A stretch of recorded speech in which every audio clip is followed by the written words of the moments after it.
la directrice du CEPRAL, qui est donc la structure régionale d'appui à la qualité des soins et à la sécurité des patients de la région. Je suis ravie d'être là avec vous aujourd'hui. J'ai cliqué sur les deux. Jean-Michel?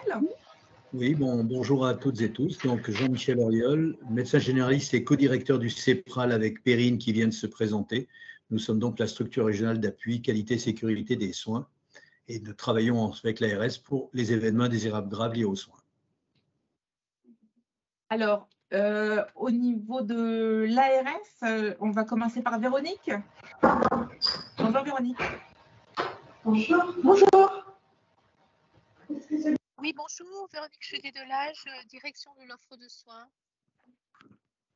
Bonjour à tous. Merci Véronique. Sophie? Oui, bonjour à tous, je suis Sophie Vessière, je travaille au pôle qualité de la direction de l'autonomie de l'ARS. Bruno? Bonjour à toutes et tous, Bruno Morel, je suis directeur délégué de veille et alerte sanitaire à l'Agence régionale de santé. Marie-Agnès? Bonjour, Marie-Agnès Lépine, je suis conseillère pharmaceutique à la délégation aux événements indésirables à l'ARS. Et elle sera une de nos modératrices pour ce webinaire. Arthur?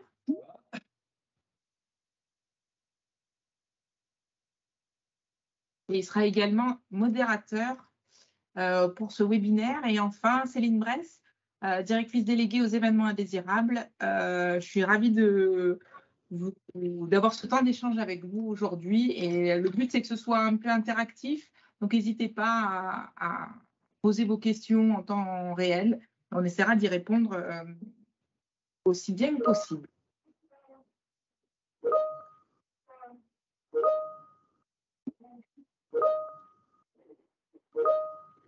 Ah oui, vous voyez sur vos écrans. OK. Et bien, c'est parti. Du coup, vous avez les noms de toutes les personnes qui vont intervenir aujourd'hui et qui se sont présentées à l'instant. Donc, un grand merci à tout le monde pour sa participation. Le sommaire qu'on vous propose aujourd'hui, c'est finalement vous présenter la structure régionale d'appui, vous parler de la culture du site, la définition et la déclaration des événements indésirables, la gestion et l'analyse des événements indésirables associés aux soins, qu'ils soient graves ou pas graves, le circuit de signalement à l'ARS, qu'est-ce qu'on en fait une fois que vous nous les envoyez, qu'est-ce qu'on en fait au niveau de l'Agence régionale de santé et comment pérenniser.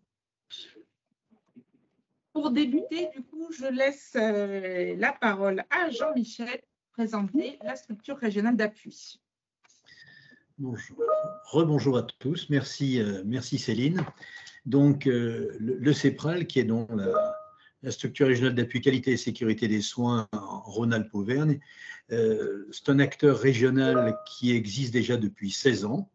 Nous avons également 10 ans d'expérience auprès des professionnels du secteur médico-social et environ 300 structures sanitaires et médico-sociales ont adhéré au CEPRAL et adhèrent encore. Nous avons également 50 professionnels de ville qui participent à nos actions. Ce sont des personnes ressources qui nous aident soit lors des formations, soit lors des analyses d'événements indésirables quand nous allons les faire. Environ 1500 professionnels de santé bénéficient chaque année des activités du CEPRAL, que ce soit en termes d'analyse, de formation, de séminaires. Et nous agissons sur 2 sites, Lyon et Clermont-Ferrand. Donc, nous sommes une équipe pluriprofessionnelle avec 3 chargés de mission, un médecin, un directeur, une directrice et puis des assistantes administratives et comptables. Le CEPRAL a été nommé structure régionale d'appui en octobre 2018 au sens du décret du 25 novembre 2016 et donc adoubé par l'ARS pour travailler ensemble.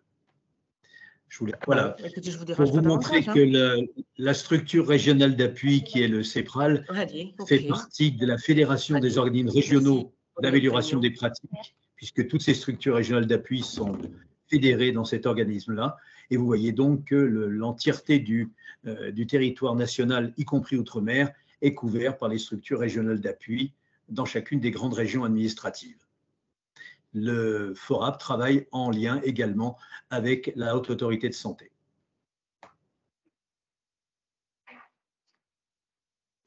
Alors, quelles sont les 5 missions des structures régionales d'appui? Alors, 1, d'apporter un soutien méthodologique à la promotion de la déclaration, à la gestion et l'analyse des causes immédiates et des causes profondes des événements indésirables graves liés aux soins, tel que ça avait été mentionné à l'article R 14-13-67, et puis ainsi que pour la mise en place des actions d'amélioration et des actions correctives et leur évaluation ultérieure. D'apporter un soutien méthodologique à la définition, à la mise en œuvre dans les structures de soins ambulatoires, les établissements de C, les établissements aux services médico-sociaux, d'un programme de gestion de risques associés aux soins, d'apporter une expertise en vue d'améliorer la qualité des soins et la sécurité des patients, ainsi que de prévenir la survenue d'événements indésirables associés aux soins tout au long du parcours de la prise en charge du patient et en lien avec tous les acteurs, l'organisation de formation et d'information sur la qualité des soins et la sécurité des patients, ainsi que la participation à des recherches dans le domaine de l'organisation des soins en vue d'optimiser la qualité et la sécurité des soins aux patients. Et on peut parler, entre autres, de l'étude ENEIS 3 dont nous avons hérité, qui s'inquiète des événements indésirables liés aux soins en établissement de santé et également en ville. Je vous laisse poursuivre.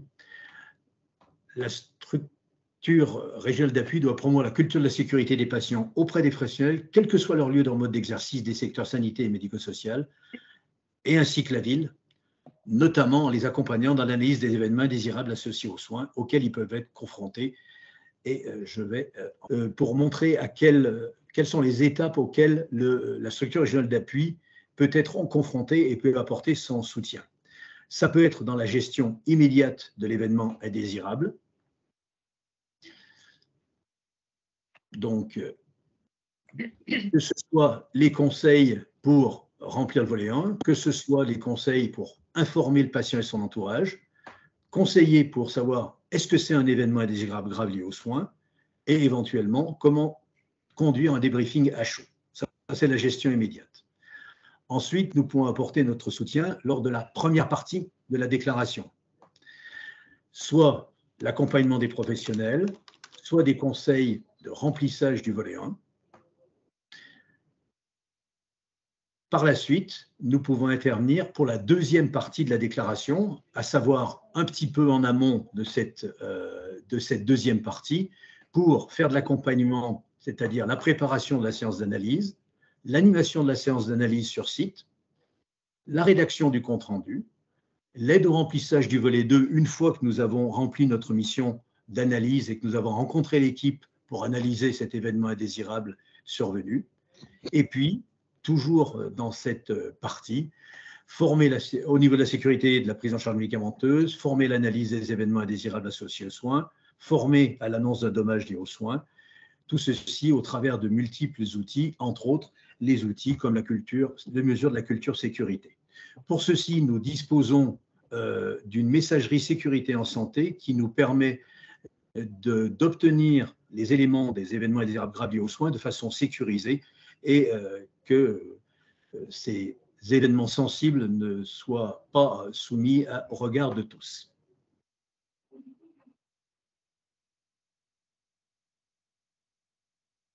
Alors, je vais prendre la main pour vous parler de l'exhaustivité des signalements. Alors, on le sait, hein, je vous laisse passer à la diapo suivante. L'obligation de déclarer les événements indésirables graves qui surviennent en établissement, ce n'est pas une nouveauté. Il y a eu des évolutions de la réglementation, des évolutions des organisations qui permettent de faire remonter ces événements, mais le constat qu'il y a trop peu d'événements qui est déclaré, lui, il persiste.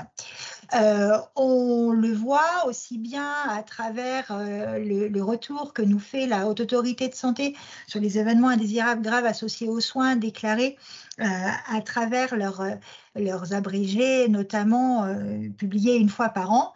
En 2020, par exemple, on sait que 1080 événements indésirables graves ont été analysés par la Haute Autorité de Santé, ce qui porte à un peu plus de 3000 le nombre cumulé d'événements indésirables qui leur a été remonté via le dispositif de déclaration et que ça ne reflète pas la réalité du nombre d'événements indésirables graves qui survient en France chaque année. Ces résultats, hein, Jean-Michel vous en a parlé de cette étude ENEIS 3 sur le sanitaire, donc ces résultats d'une sous-déclaration sont également montrés dans les résultats de l'étude ENEIS 3.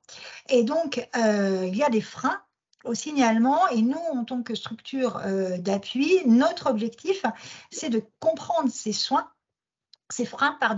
les identifier et puis essayer de les lever. Et donc, diapo suivante.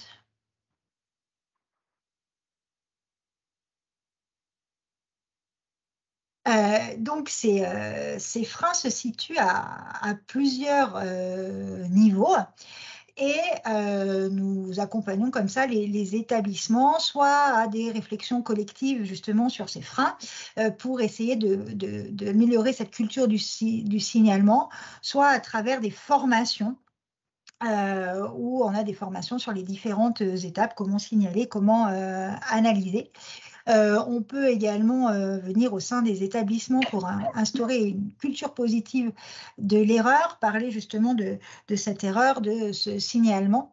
Et puis également, Jean-Michel vous a parlé, la mesure de la culture sécurité ou encore les journées régionales qu'on co-organise avec l'agence régionale de santé.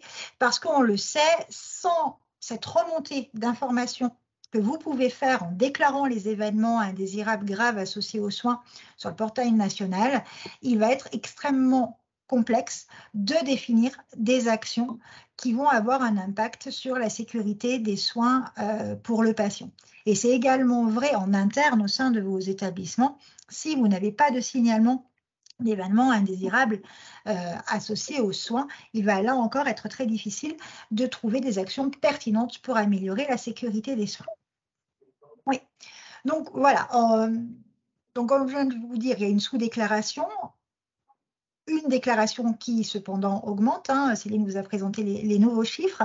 Donc le prérequis pour ce signalement, que ce soit en interne ou en externe, les événements indésirables graves associés aux soins, c'est d'arriver à instaurer une culture du signalement, que les professionnels soient persuadés que c'est utile de signaler et de déclarer.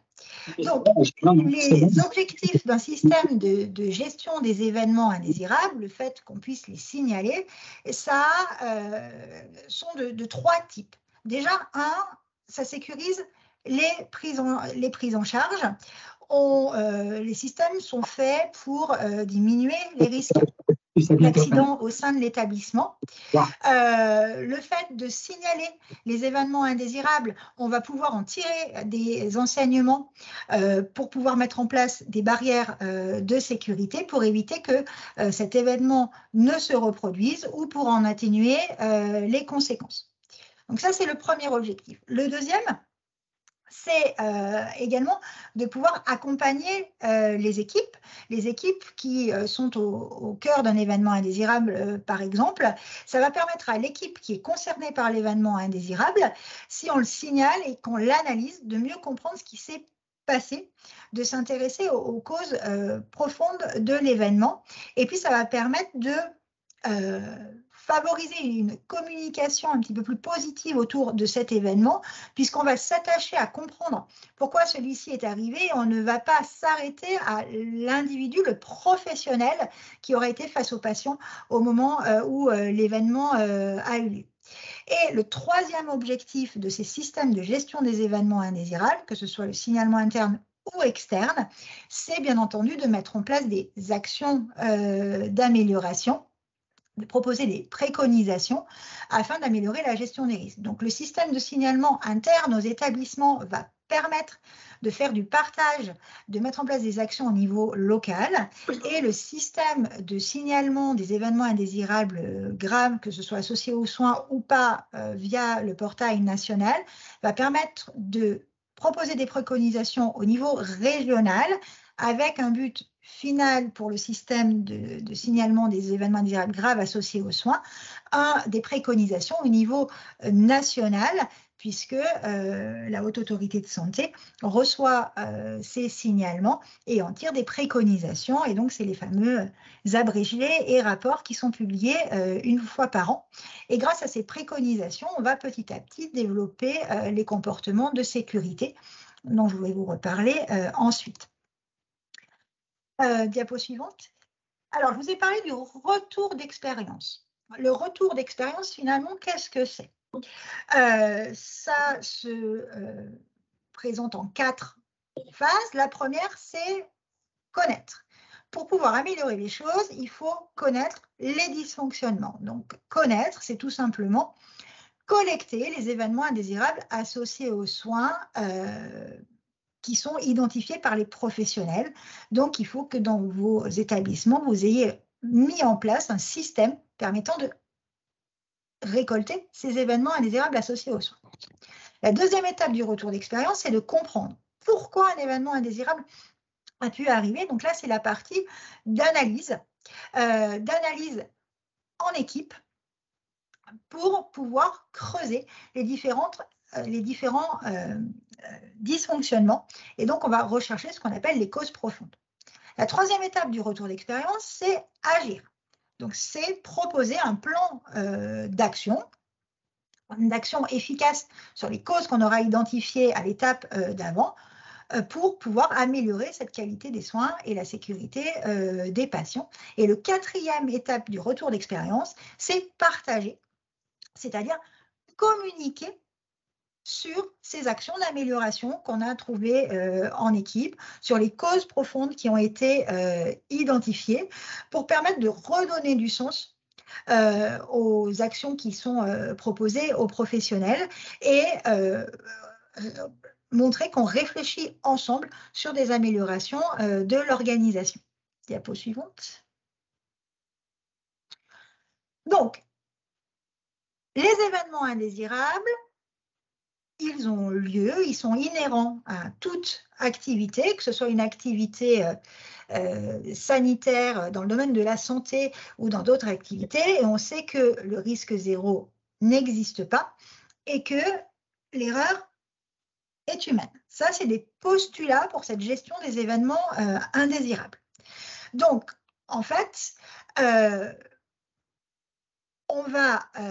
on sait également que les établissements les plus sûrs ne sont pas ceux où il n'y a aucun événement indésirable et où il n'y a aucun événement indésirable déclaré surtout, mais les établissements qui savent faire face à leurs événements indésirables, c'est-à-dire qui ont mis en place un système de gestion des événements indésirables pour sécuriser le système.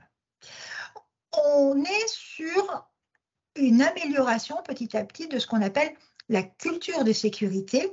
Cette culture de sécurité se développe au niveau des établissements, que ce soit les établissements de santé ou médico-sociaux.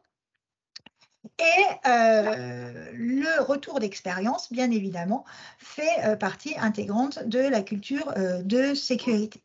Donc vraiment, un système sûr, c'est là où on sait réagir quand la situation va petit à petit s'éloigner de la normale. Diapo suivante. Alors, peut-être que vous connaissez ce schéma qui s'affiche à l'écran. Je vous l'ai dit, le postulat de départ dans la gestion des événements indésirables, c'est que l'erreur est humaine et que le risque d'erreur ne peut pas être supprimé. Donc, l'erreur, ce n'est pas l'événement indésirable associé aux soins. Ce modèle qui s'affiche à l'écran, c'est le modèle de Reason, qui a travaillé longtemps sur l'erreur humaine et qui a donc proposé un modèle. Et Reason, il dit que le patient et le soignant, lorsqu'il y a un événement indésirable, ils évoluent dans un système, ils évoluent au sein d'une équipe, ils ont des tâches qui sont protocolisées, qui sont écrites, ils ont des conditions de travail, l'établissement dans lequel ils travaillent est organisé d'une certaine façon et lui-même, cet établissement, est sur un territoire et donc il y a un contexte institutionnel. Ce Ce que dit Reason également, c'est que sur chacune de ces plaques, il peut y avoir des dysfonctionnements. Et l'erreur, qui est l'erreur humaine, est sur la plaque finalement soignant. Mais sur la plaque équipe, il peut aussi y avoir des dysfonctionnements, hein, par exemple un défaut de communication dans l'équipe ou un défaut de supervision. Sur la plaque tâche, là encore, des dysfonctionnements. Les protocoles ne sont pas mis à jour, voire sont inexistants ou ne sont pas connus. Au niveau des conditions de travail, il peut ne pas y avoir de matériel disponible. On peut être dans un endroit où il y a peu de lumière ou dans un endroit bruyant. Au niveau de l'organisation, il est possible que la gestion des absences soit mal organisée ou qu'il n'y a pas de responsabilité. Et puis, au niveau du contexte institutionnel, là encore, il peut y avoir des dysfonctionnements. Et on se rend compte que très souvent, lorsqu'un événement indésirable associé aux soins arrive à un patient, eh ben, il y a des dysfonctionnements sur plusieurs des plaques. Et ces dysfonctionnements sur les plaques bleues et jaunes que vous voyez à l'écran vont potentialiser le risque que le soignant qui est en contact direct avec le patient fasse une erreur. Et là, il peut y avoir un événement indésirable associé aux soins sur notre patient. Il faut savoir qu'il y a dans plus de 85% des cas une cause systémique, c'est-à-dire une cause profonde qui sont liées à des dysfonctionnements sur les plaques jaunes et bleues. Ce n'est pas simplement parce que le soignant a fait une erreur, ou les soignants, parce qu'en général, là aussi, il y a des cascades d'erreurs dans les membres de l'équipe, ont fait une erreur qui a l'événement indésirable. C'est aussi parce que tout le système dans lequel ils évoluent fait preuve de dysfonctionnement. Et donc, l'objectif du retour d'expérience est d'aller comprendre ces causes qui sont sur les plaques jaunes et bleues. Je vous laisse passer à la diapo suivante.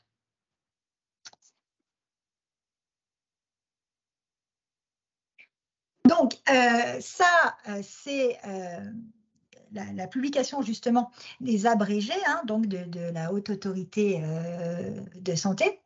Donc, il y a deux systèmes, en fait, soit un système qu'on peut qualifier de sûr et apprenant, où justement il existe un système de gestion des événements indésirables, où il existe une culture du signalement, où on met en place le retour d'expérience, c'est-à-dire qu'on est conscient qu'il peut y avoir des erreurs, mais du coup, on signale les événements indésirables qui en sont les conséquences, on discute des erreurs, on n'a pas peur de la sanction, on n'a pas peur de signaler ces événements indésirables et du coup, on va pouvoir réfléchir ensemble aux éventuelles causes profondes qui ne sont pas du coup liées aux soignants.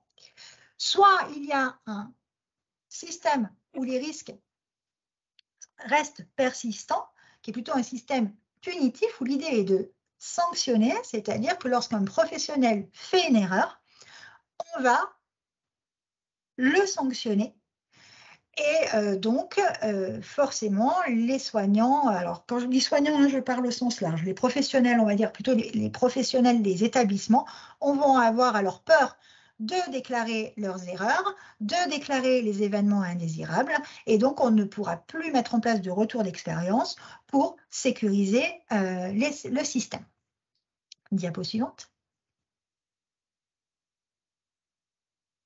Donc la différence entre les deux systèmes, c'est ce qu'on appelle justement la culture de sécurité. Alors, la culture de sécurité, qu'est-ce que c'est?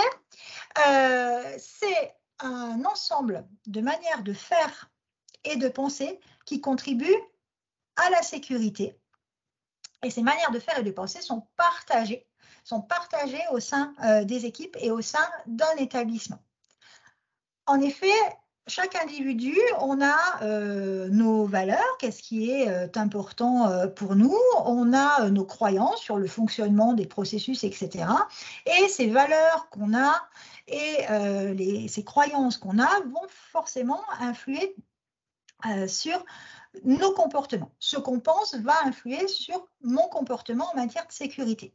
En effet, si je suis intimement convaincue que déclarer ou signaler les événements indésirables associés aux soins peut permettre d'améliorer les choses, que c'est important pour moi d'améliorer cette sécurité, je ne vais pas avoir peur de signaler, de faire des fiches d'événements indésirables et je vais me mettre à faire des fiches. Mon comportement, du coup, va aller dans le sens de signaler les événements indésirables. Et donc, mettre en place ces systèmes de gestion d'événements indésirables et mettre en place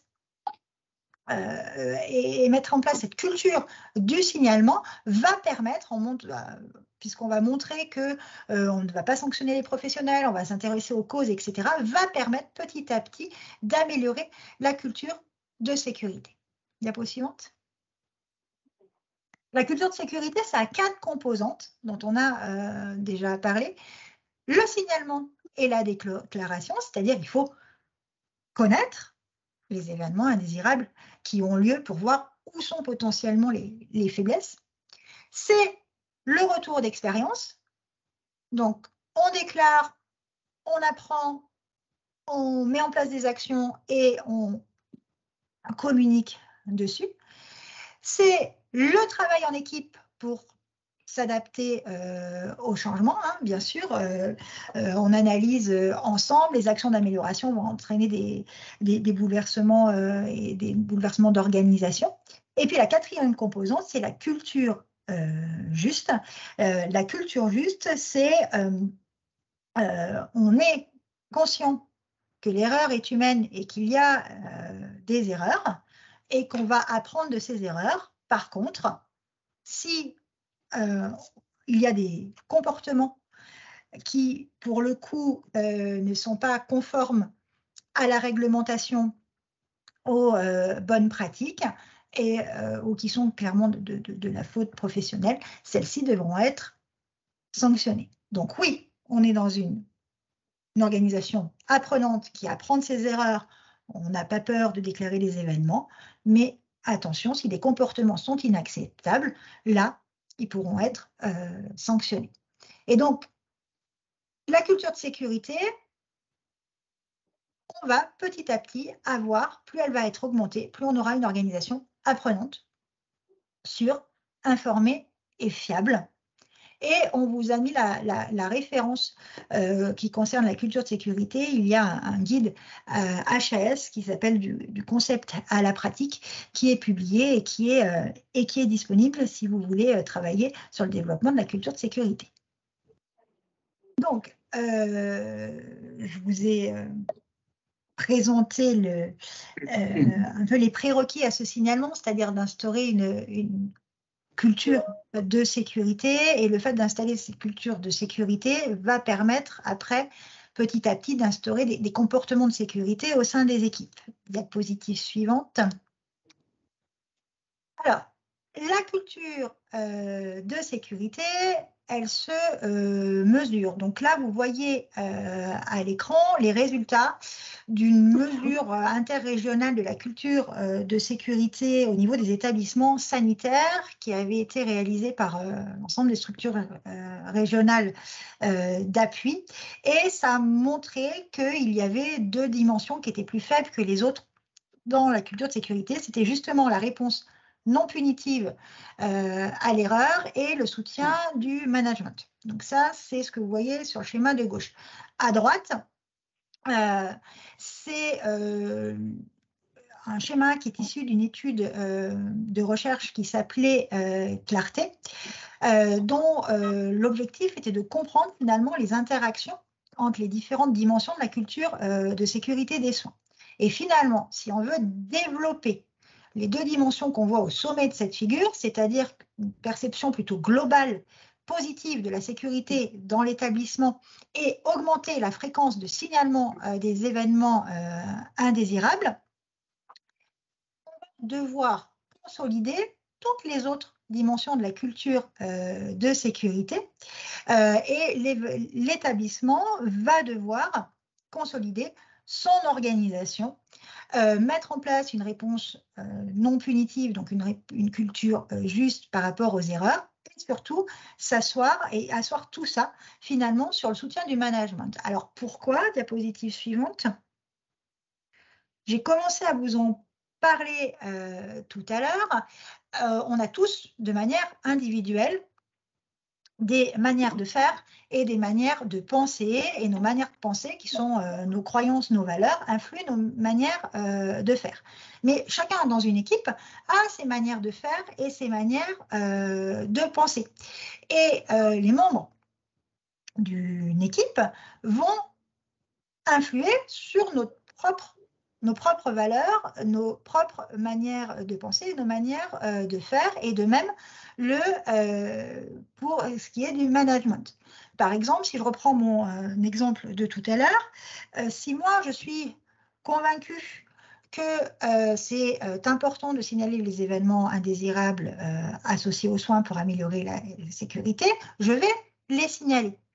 Mais si d'autres personnes au sein de mon équipe ne sont pas convaincus, qu'ils me tiennent un discours sur le fait que ça ne sert à rien, que ça prend du temps, que de toute façon personne ne les lit, etc., je vais petit à petit potentiellement changer ma manière de faire.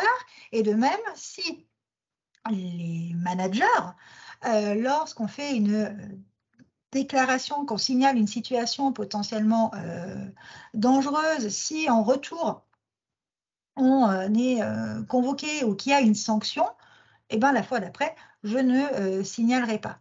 Donc finalement, la réaction des managers quand on signale une situation d'événement indésirable va influencer, de même que la façon dont nos collègues réagissent quand on signale un événement indésirable, ça va influencer les perceptions, notre perception de la sécurité, et ça va influencer notre comportement pour améliorer la sécurité des soins. Diapo suivante.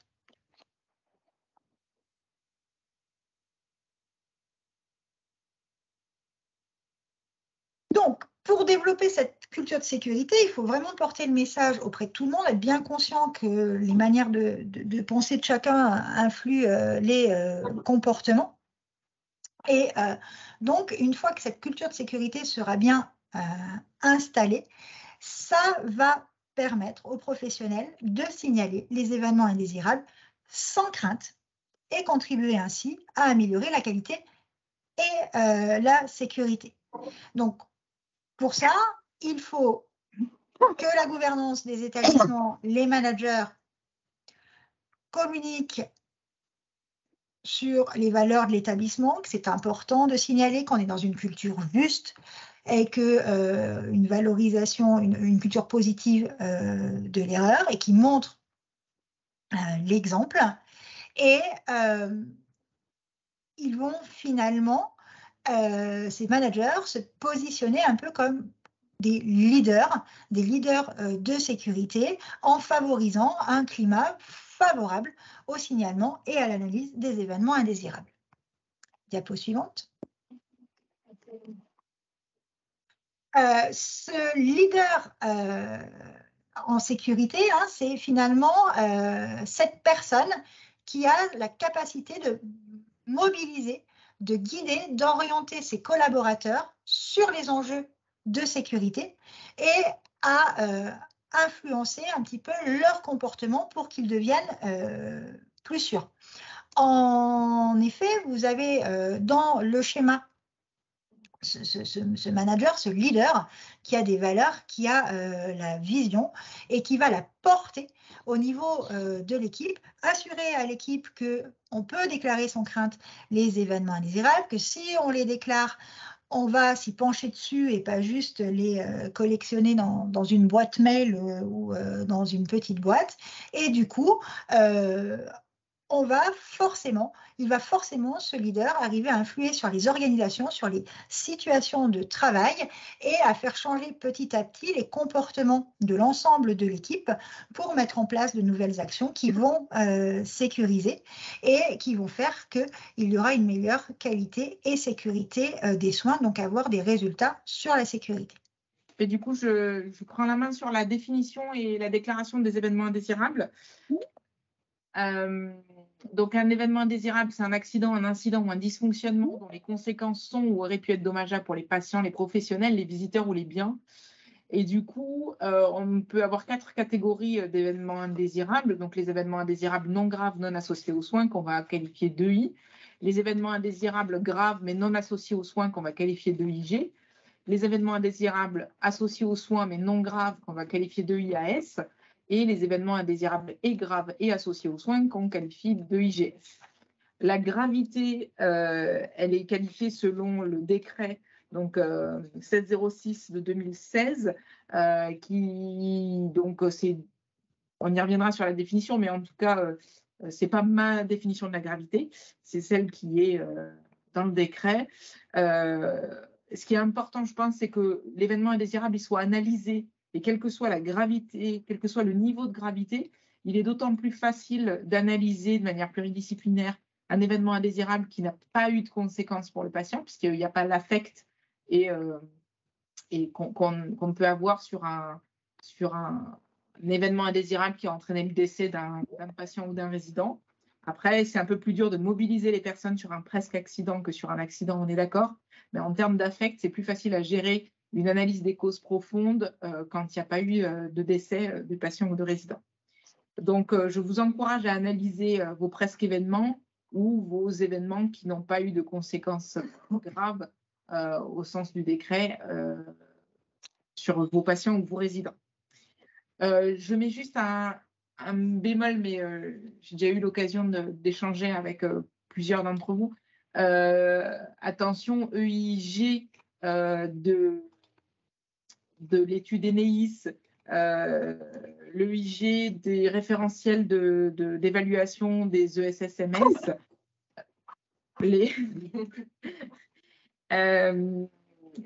sur le manuel de certification, etc. La définition de l'EIG n'est pas tout à fait la même que celle du décret. On va revenir plus précisément sur celle du décret. Mais donc, attention à comparer des chiffres qui sont comparables. Et tout dépend de ce qu'on veut mettre derrière la définition d'un EIG ou d'un EIGS d'un point de vue de l'étude ENEIS, certification, etc. Si on regarde la définition d'un EIGS selon la vraie définition du décret et de l'article R1413-67 du Code de la santé publique, il faut que l'événement soit inattendu au regard de la santé du patient ou du résident. Il faut que ce soit associé aux soins. Et il faut le critère de gravité qui correspond encore une fois au décret qui dit décès, mise en jeu du pronostic vital ou probable déficit fonctionnel permanent. Et tout ça, ça répond à la définition donc de l'EIGS. L'association aux soins est définie chez nous, comme ça on joue tout à fait carte sur table, tout ce qui se passe dans des structures médicalisées sont considérés comme des événements indésirables graves associés aux soins, à part évidemment des décès qu'on pourrait qualifier de naturels ou d'autres aléas thérapeutiques bien définis. Mais sinon, on va le considérer comme un EIGS, y compris certains exemples qu'on va vous donner à la diapositive suivante. Et donc, je laisse Arthur présenter donc sur le micro, voilà. Donc un patient hospitalisé en psychiatrie se suicide à domicile. Donc là, on est bien dans le GS, parce que l'évaluation et l'appréciation du risque suicidaire qui doit être fait durant l'hospitalisation en psychiatrie sont bien des actes de soins. La deuxième situation, c'est après un passage aux urgences, donc pour une patiente qui vient pour une entorse de cheville, sa radio est aux urgences et elle retourne à domicile et puis dans les suites, elle va faire un arrêt cardio-respiratoire à domicile. Dans ce cas-là, pour nous, c'est un EIG. Ce n'est pas un événement indésirable grave associé aux soins parce que ce n'est pas la prise en charge aux urgences pour l'entorse de cheville qui est à l'origine de l'arrêt cardio-respiratoire à domicile pour cette patiente. Sur le caractère inattendu, donc on est chez une patiente avec un antécédent d'utérus cicatriciel. Elle a une contre-indication à une grossesse rapprochée. il y a une nouvelle grossesse qui débute. La patiente refuse l'interruption médicale volontaire, médicale de grossesse. Il y a une césarienne qui est faite en urgence avec une hémorragie massive qui nécessite une hystérectomie d'hémostase. Et dans les suites, la patiente va décéder. Dans ce cas-là, pour nous, c'est un aléa thérapeutique. Le risque était connu. L'équipe qui suivait cette patiente avait essayé de mettre en place des moyens pour prévenir ce risque. Et donc, on n'est pas dans un événement qui était inattendu, c'est un aléa thérapeutique auquel on pouvait s'attendre dans le cas de cette situation. Dans la situation suivante, donc c'est une patiente qui était opérée pour une chirurgie de la cataracte, qui chute lors du transfert au bloc pour sa chirurgie de la cataracte, avec un décès en post-opératoire lié à cette chute. Donc là, pour nous, c'est bien un EIGS, c'est bien un événement qui est associé aux soins. Le décès de cette patiente, par rapport à la chirurgie qui était prévue, n'était absolument pas un décès qui était attendu. Enfin, donc l'aspect conséquence pour le patient, donc c'est l'aspect gravité de l'EIGS. Dans cette situation, on a un patient pour lequel il y a une erreur d'identification dans l'administration, et donc un patient qui reçoit un traitement benzodiazépine qui ne lui était pas prescrit. Ce patient est confus et somnolent après avoir eu ce traitement, mais il n'y a pas de nécessité de transfert dans un autre service. Dans ce cas-là, on a bien un événement indésirable qui est associé aux soins, mais qui n'est pas grave, parce qu'il n'y a pas de mise en jeu du pronostic vital pour ce patient, qui, avec une surveillance simple, va pouvoir revenir à son état.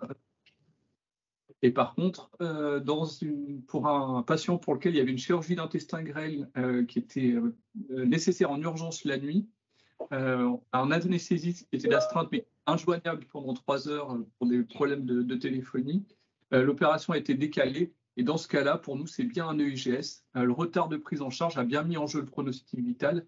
Et c'est vrai que même si heureusement dans cette situation, le patient a survécu, il a bien mis en jeu son pronostic vital en retardant son opération qui était urgente. Donc, voilà des exemples.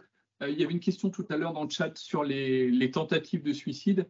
Alors, sur les tentatives de suicide, ce qui peut être un EIGS pour une tentative de suicide, si on a une mise en jeu du pronostic vital, donc le patient ne va pas décéder, mais par contre, si à la suite de sa tentative de suicide, il est hospitalisé en réanimation, à ce moment-là, nous, on va considérer qu'il y a une mise en jeu du pronostic vital et donc il y a bien une nécessité de déclarer un EIGS sur la plateforme de signalement. Mais la question, Arthur, je me permets, la question c'était plus s'il n'y a pas de conséquences, est-ce qu'elles doivent être déclarées, ces tentatives de suicide? Alors, s'il n'y a pas de conséquences et qu'il n'y a pas de conséquences graves et qu'il n'y a pas de mise en jeu du pronostic vital, on est d'accord que vous pouvez continuer à transmettre les déclarations par mail au PFR, donc au point focal régional, et sans avoir besoin de déclarer cette situation-là sur le portail de signalement. Des EIGS. En tout cas, ça ne répondra pas à la définition d'un EIGS, mais on vous encourage néanmoins à les déclarer puisqu'il peut se faire il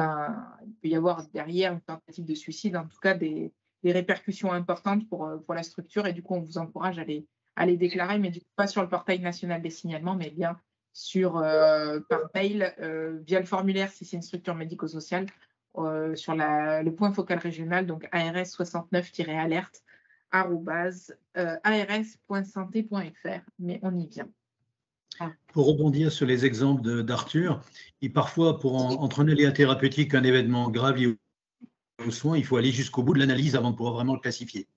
Pour ce qui est également des tentatives de suicide et des suicides, il y a un document qui est sorti de la HAS il n'y a pas très longtemps sur les analyses qu'ils ont faites sur les retours et qui peut être intéressant pour alimenter la réflexion.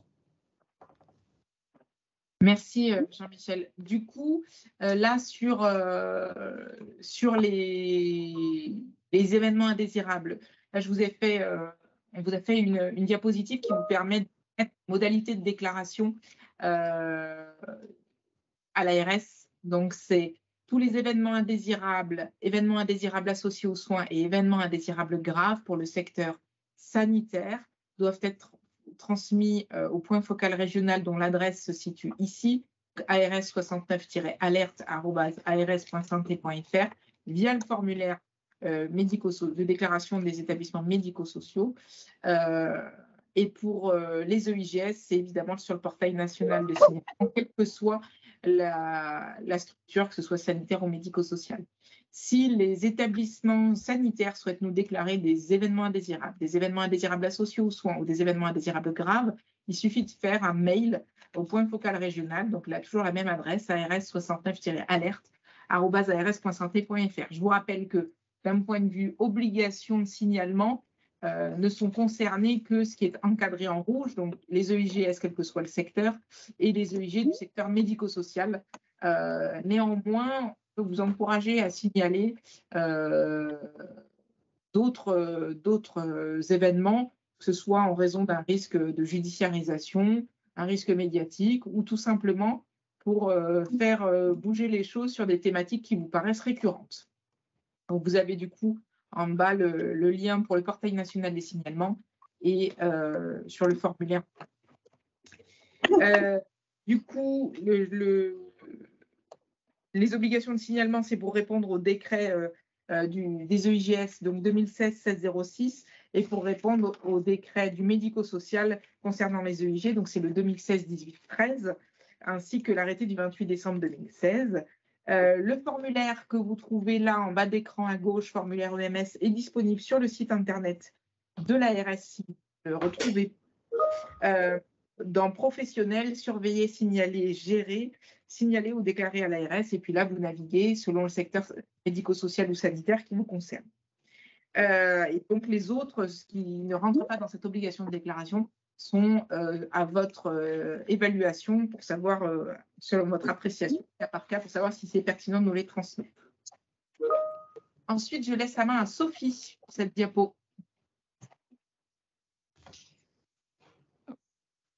Oui, merci. Donc, cette diapositive vous présente en réalité l'arrêté spécifique pour le médico-social, à savoir l'arrêté du 28 décembre 2016, qui précise et définit les 11 catégories, les 11 natures, si vous voulez, d'événements qui sont soumis à l'obligation de signalement par les structures sociales et médico-sociales. Donc, parmi ces 11 catégories d'événements, on retrouve les sinistres et les événements météorologiques exceptionnels, les accidents qui peuvent être liés à des défaillances d'équipements techniques de la structure, les perturbations dans l'organisation du travail et de la gestion des ressources humaines, les accidents ou incidents liés à des erreurs ou des défauts de soins ou de surveillance, les situations de perturbation dans l'organisation ou du fonctionnement de la structure qui peuvent être liées à des difficultés relationnelles récurrentes avec la famille ou les proches d'une personne prise en charge, les décès accidentels ou consécutifs à liés à un défaut de surveillance ou de prise en charge, les suicides et les tentatives de suicide, les situations de maltraitance, les disparitions de personnes accueillies dans les structures sociales ou médico-sociales, les comportements violents, donc ça peut être de la part des usagers envers d'autres usagers ou à l'égard des professionnels,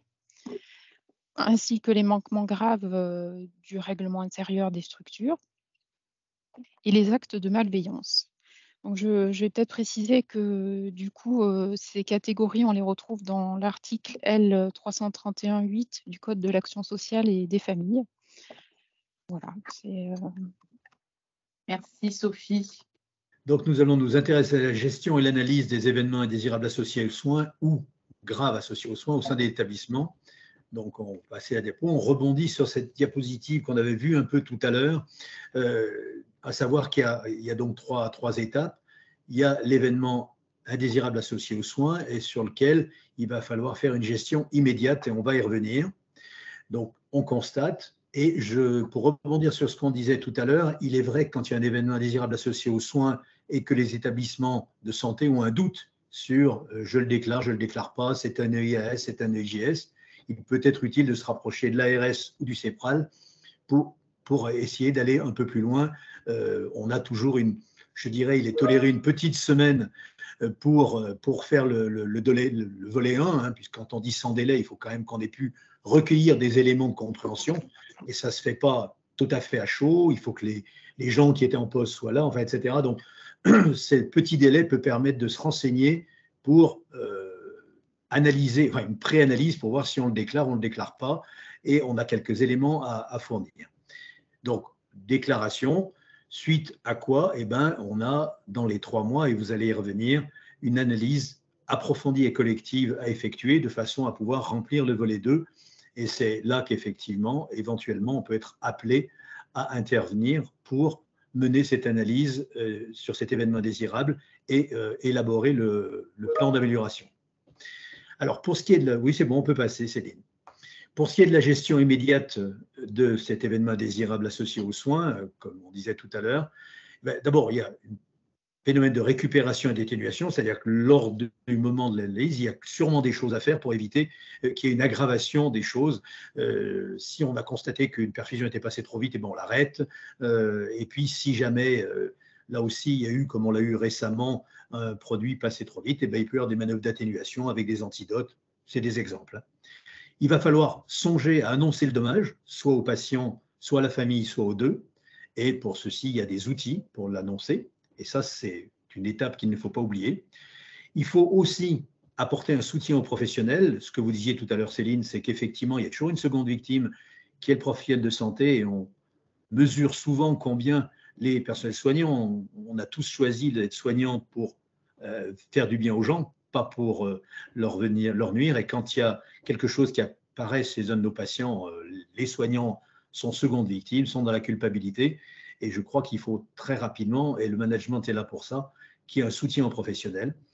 Et puis, il faut préparer la communication, c'est-à-dire comment va-t-on annoncer cette analyse, comment on va l'annoncer à l'équipe, comment on va réagir. Et la maîtrise de la communication est sûrement un élément très important, et les éléments de communication sont des éléments très importants.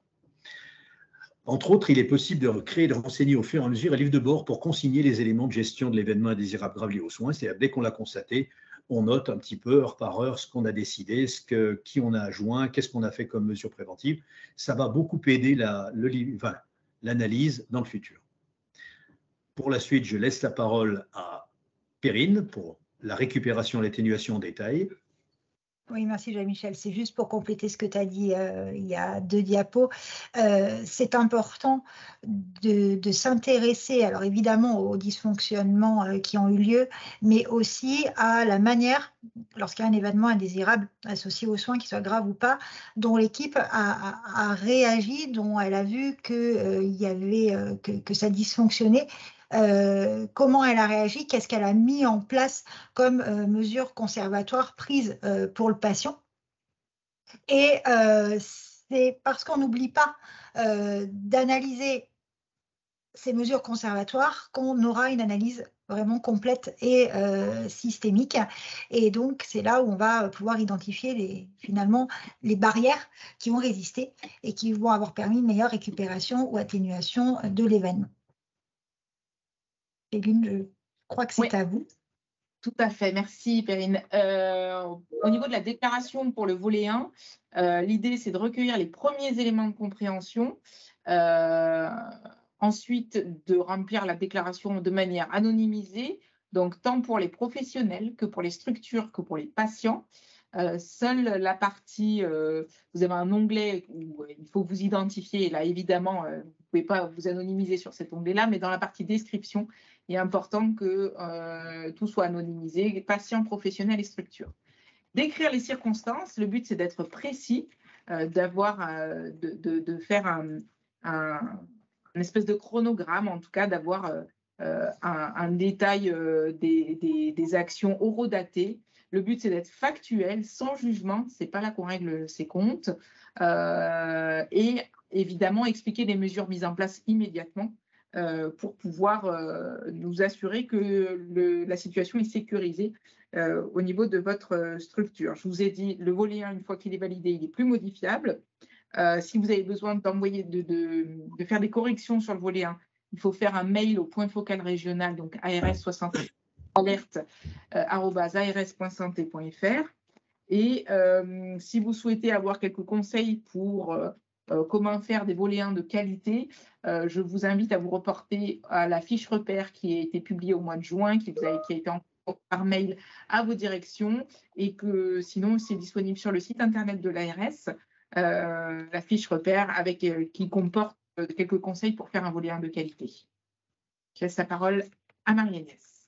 Voilà un exemple de volet 1 qu'on considère de qualité que nous avons reçu à l'ARS Auvergne-Rhône-Alpes. C'était une chute. Donc, on a une description de la scène avec une chronologie. Ce qui est important, c'est de préciser une description quand, qui est intervenu, pour quelle action, comment. Donc, c'était le cas d'une résidente qui était en surpoids avec des troubles cognitifs, asthéniques. On a l'horaire de la découverte de la chute. Au moment du coucher, avec l'utilisation d'un lève-malade, avec présence de 2 aides-soignantes, l'horaire de l'alerte de l'infirmière, la mise immédiate au lit, la prise de constante, l'horaire de l'examen médical, l'appel au SAMU, et ensuite le départ aux urgences, tant l'information donnée à la famille et l'information du décès aux urgences avec l'horaire. Tout ça permet d'avoir une reconstitution la plus objective et fidèle possible de la réalité, finalement. Perrine ou Jean-Michel? Donc, une fois qu'on a bien récupéré les faits, qu'on a fait le volet 1, comme vous l'a dit Jean-Michel, on a 3 mois pour analyser cet événement et donc identifier les causes profondes et proposer un plan d'action. Donc, cette identification des causes repose vraiment sur la distinction entre les causes immédiates et les causes profondes. On va trouver, lorsqu'il y a un événement indésirable qui a lieu, des causes immédiates. Alors, les causes immédiates, ce sont les causes apparentes, les causes évidentes, ce qu'on voit en premier, et donc très souvent l'erreur humaine, ce sont des causes qu'on va retrouver au niveau de la plaque soignante du diagramme de Rhizon, et ces causes répondent à finalement comment cela est-il arrivé. Dans le cas d'une erreur médicamenteuse, ça va être l'infirmière administre le double de la dose du médicament. Là où c'est intéressant, c'est d'aller plus loin que cette erreur humaine pour essayer de voir en quoi le système autour de notre infirmière que j'ai pris dans mon exemple a potentialisé l'arrivée de cette erreur. Et donc, c'est la recherche des causes profondes ou qu'on appelle encore les causes systémiques. Alors, celles-là, elles sont nettement moins évidentes. Elles sont liées à des facteurs organisationnels, techniques, et finalement, on va souvent les via une analyse approfondie en utilisant par exemple la méthode alarme, et c'est là où on va pouvoir répondre à la question pourquoi est-ce arrivé.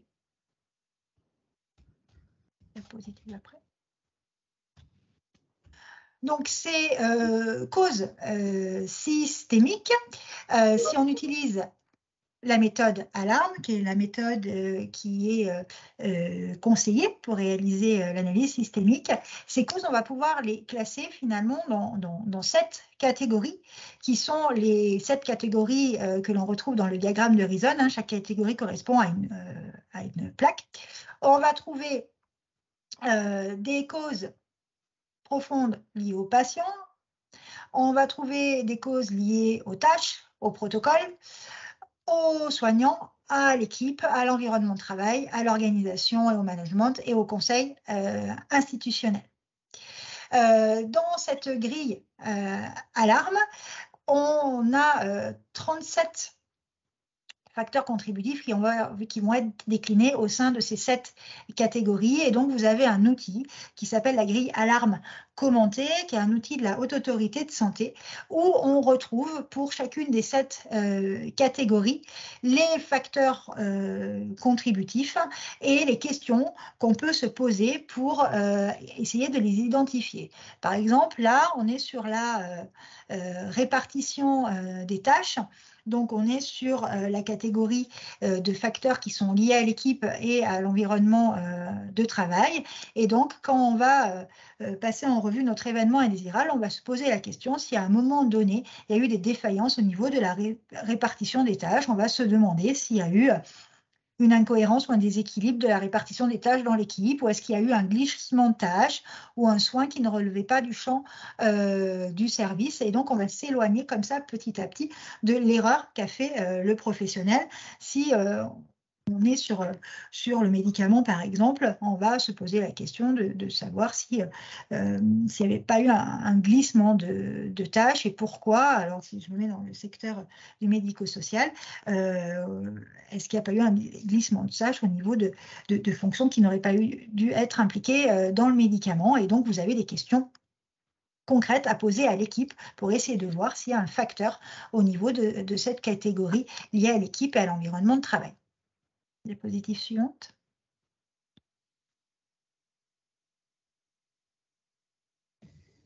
Cette analyse, l'organisation à privilégier, c'est d'essayer de réunir un petit groupe pluriprofessionnel, des professionnels impliqués dans l'événement, s'ils sont volontaires. Hein.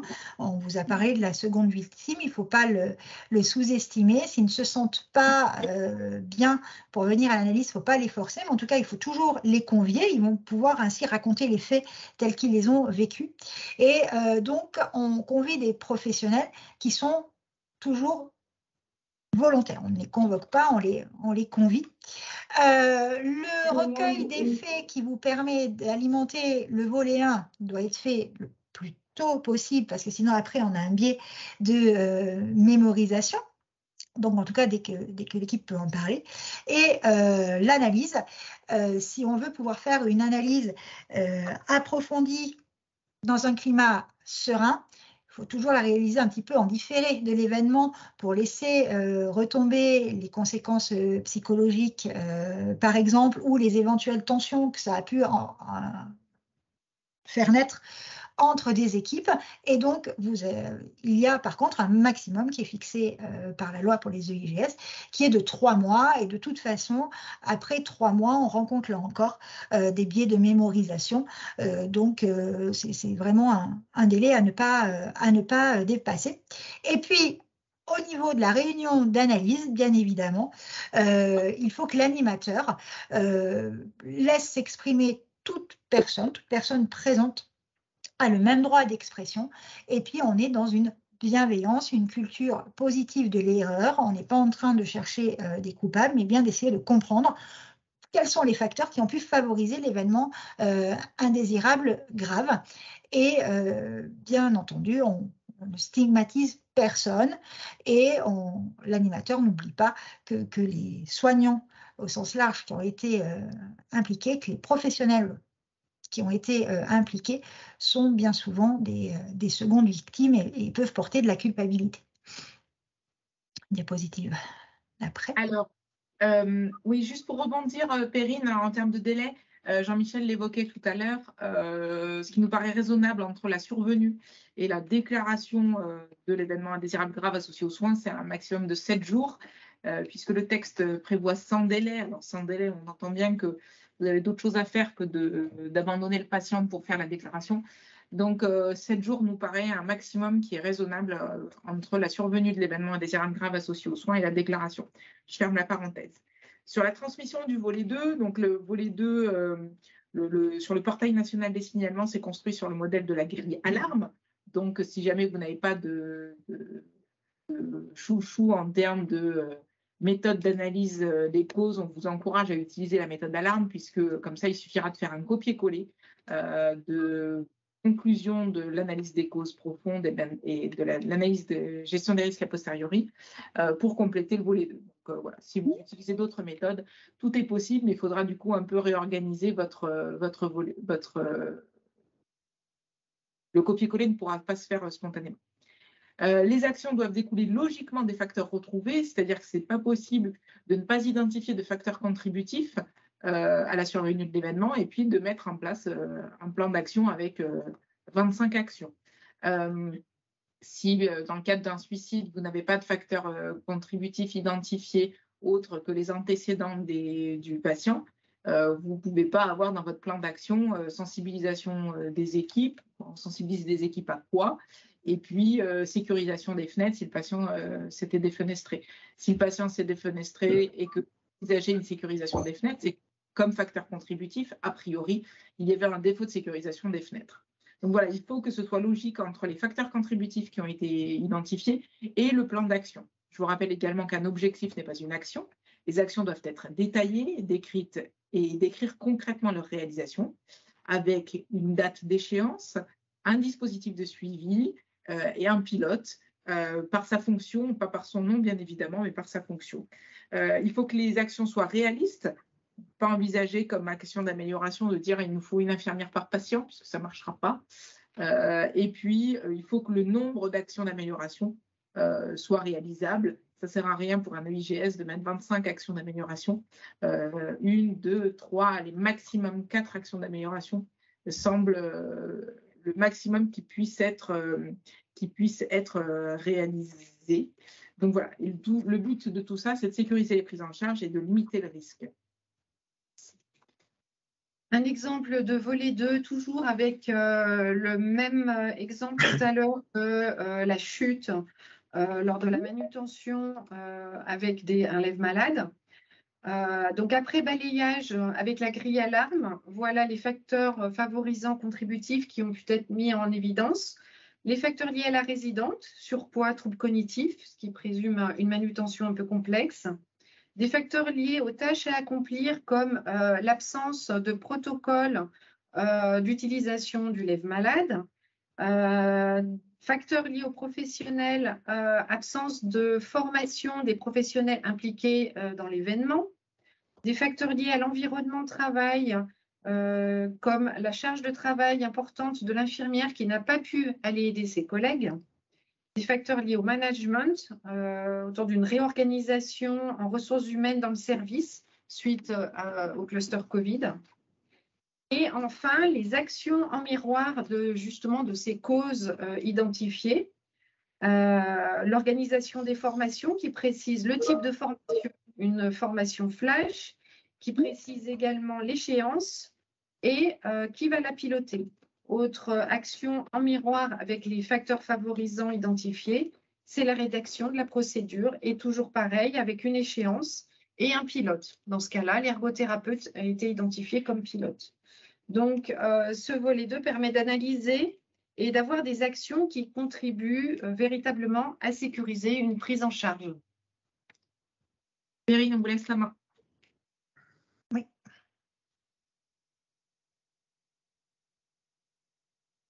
Donc, vous en avez déjà parlé, hein. L'intérêt de faire l'analyse, c'est bien évidemment de mettre en œuvre des actions concrètes pour pouvoir sécuriser au niveau des facteurs contributifs qui ont été trouvés lors de l'analyse.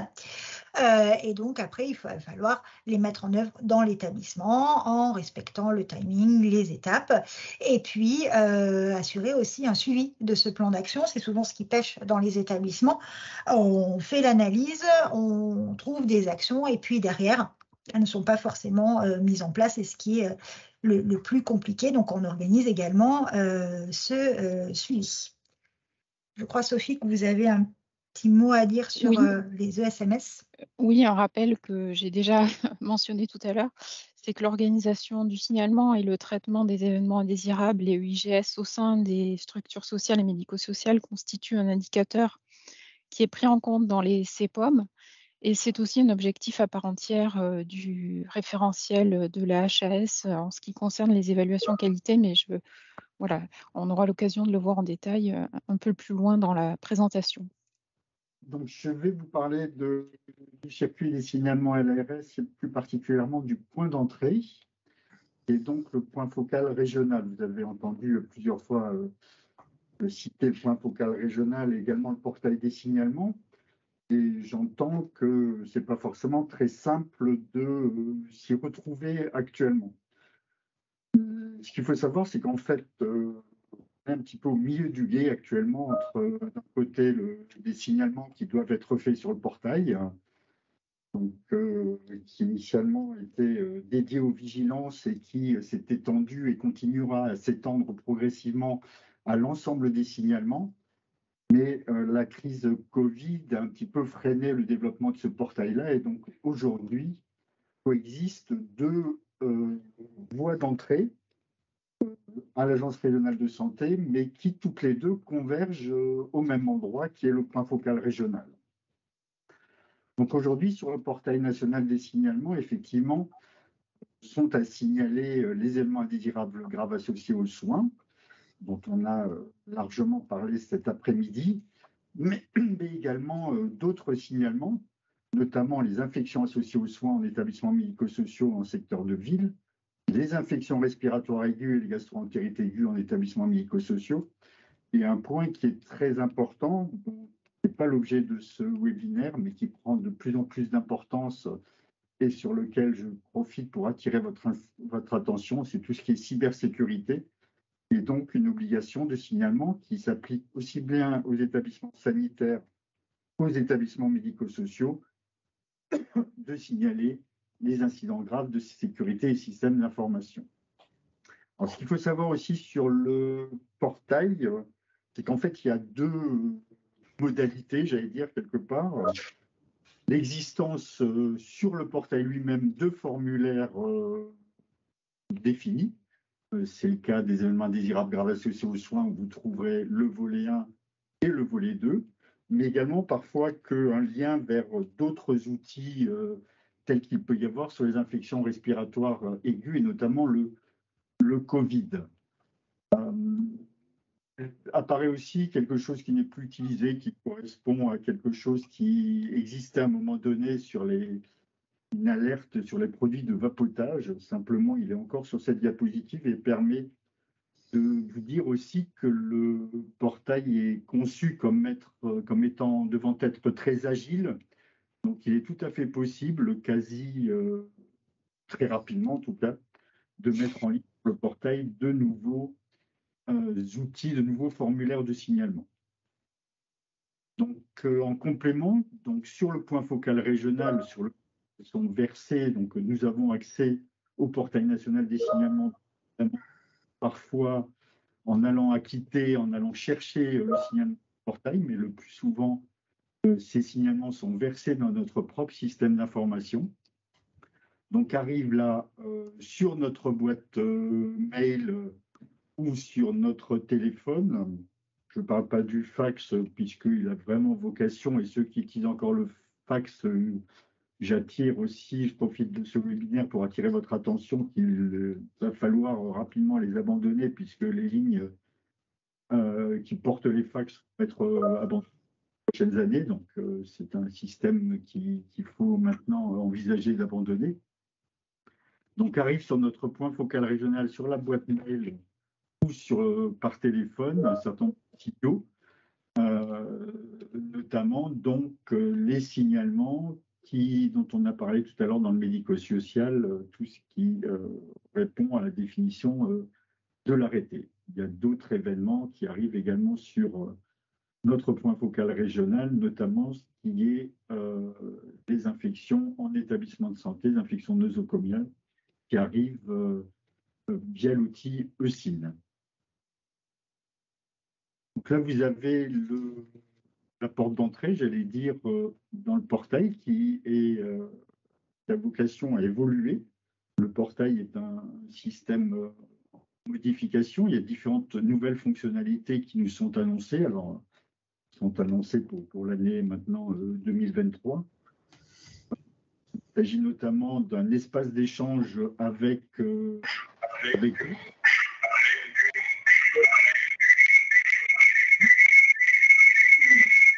Il y a du Larsen. Oui, tout d'un coup, je ne sais pas. On a un invité supplémentaire. Donc, qui est appelé à évoluer pour accueillir un espace d'échange, la possibilité certainement de modifier également vos signalements, d'avoir un historique de vos signalements, donc un certain nombre de fonctionnalités qui vont faciliter la vie aux déclarants. Et puis, donc ces portes, c'est également des évolutions. Il y avait une question sur les multivigilances. Vous pouvez et vous devez même cocher plusieurs cases. Il y avait une question sur la pharmacovigilance plus un événement indésirable grave associé aux soins. Donc effectivement, il faut que vous cochiez les deux cases et générer un formulaire concaténé. cette fonctionnalité va également évoluer dans les prochains temps où les multivisions seront intégrées directement au formulaire initial. Donc, vous avez là à l'écran les différentes portes d'entrée et donc notamment la porte d'entrée événement indésirable et à des soins. L'intérêt de ce signalement sur le portail permet effectivement que vous n'ayez pas à vous préoccuper de qui est votre interlocuteur. C'est le point focal régional, c'est la mission du point focal régional d'intégrer, de mettre en gestion au sein de l'agence et d'adresser votre signalement au bon interlocuteur au sein de l'agence, hein, qui peut être au niveau de la délégation d'événements indésirables, qui peut être au niveau également des directions départementales. Donc, vous n'avez pas à vous préoccuper de ce circuit-là, c'est nous qui gérons. Ce portail, comme je vous l'ai dit, a également la fonctionnalité qui est un avantage pour nous, pour vous c'est neutre, mais d'être directement versé dans notre propre système d'information qu'on appelle le système d'information veille et sécurité sanitaire. Et comme je l'ai dit, donc les signalements de multivigilance. Et donc j'en profite pour répondre à une question qui vient d'être posée concernant les déclarations obligatoires, les maladies à déclaration obligatoire. C'est le bon exemple. Aujourd'hui, les maladies à déclaration obligatoire, leur circuit est sur le point focal régional, donc sur la balle alerte publicitaire et 69 alerte@rs.santé.fr. Je rappelle que le signalement peut se faire sans moyen dédié. Vous pouvez également le faire à partir des CERFA de notification, mais ce n'est pas obligatoire d'utiliser un CERFA de notification.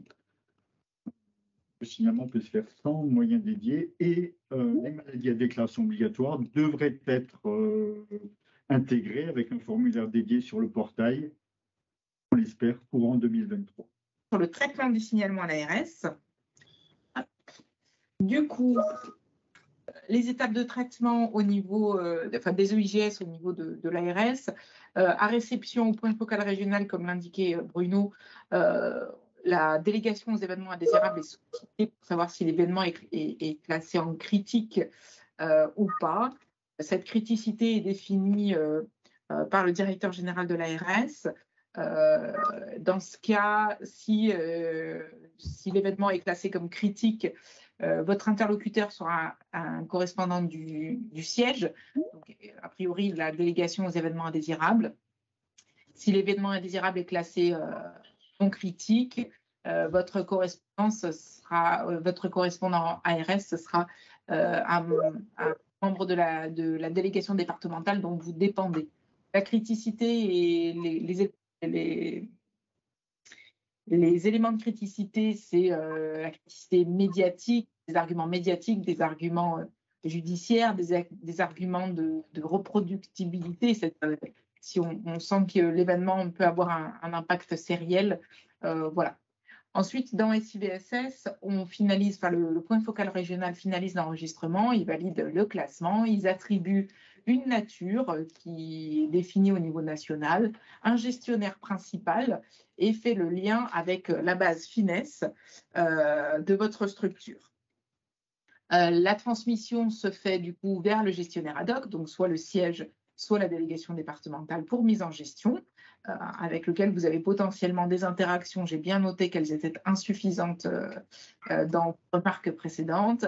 Et ensuite, lors de la clôture, en fin de gestion, on procède à la clôture du dossier.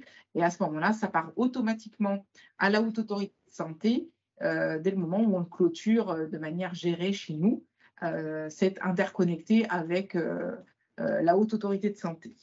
Il n'y a d'envoyer à la haute autorité de santé que le volet 1 et le volet 2. Tout le reste n'est pas envoyé à la haute autorité de santé, ni les échanges de mails, ni tout autre élément qui permet d'identifier la structure. Donc, c'est pour ça qu'il faut veiller lors de la complétude du volet 1 à bien anonymiser le descriptif.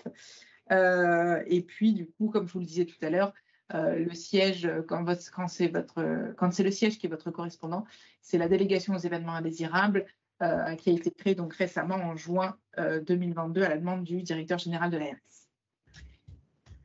Les étapes de traitement, on transmet potentiellement le signalement à une autre vigilance si ça n'a pas été fait en amont, comme l'indiquait Bruno tout à l'heure. On envoie théoriquement un accusé de réception simple en attente du retour d'expérience qu'on attend de votre part. Éventuellement, on peut vous demander des informations complémentaires en même temps que l'accusé de réception, généralement. On peut aussi vous interroger sur des actions complémentaires immédiates à mettre en œuvre au sein de vos structures dans le cadre de l'événement indésirable grave associé aux soins. On peut être amené à contacter les professionnels concernés, on peut être amené à solliciter la structure régionale d'appui, donc le CEPRAL, au besoin, et à réception du volet 2, on en fait une lecture et une analyse à notre niveau. On peut aussi faire d'autres actions, conseiller une méthode d'analyse approfondie des causes, vous aider aussi, savoir s'il faut déclarer ou pas, si ça rentre dans la définition de ce qu'on attend ou pas au niveau de l'agence. On peut conseiller l'intervention d'une cellule d'urgence médico-psychologique. On peut éventuellement diligenter une inspection, mais c'est ce que je vous disais, c'est que c'est quelque chose qui est extrêmement rare et qui est dans des cas très particuliers. L'idée, c'est de collecter et d'analyser les EIGS au niveau régional, faire émerger des thématiques de travail, des récurrences de typologie d'événements indésirables associés aux soins. Et notamment, en ce moment, on a une émergence d'événements indésirables graves associés aux soins en lien avec un mauvais usage des dispositifs d'administration de médicaments, donc les pompes, les PCA, les diffuseurs, les cassettes, etc., qui du coup sont mal paramétrés et entraînent souvent des surdosages de manière importante auprès des patients sur les administrations de morphiniques notamment et sur les administrations de chimiothérapie. Autre thématique un peu tendance, si je puis m'exprimer ainsi, c'est les erreurs liées au mésusage de la checklist au bloc opératoire, avec des erreurs de côté et des erreurs d'oubli de matériel compresse champ opératoire à l'intérieur des patients. Autre thématique de travail actuellement au niveau régional, c'est les chutes, mais ce coup-ci sur le secteur sanitaire, qui émergent en nombre, et ce, quelle que soit la structure déclarante. Et enfin, les allergies.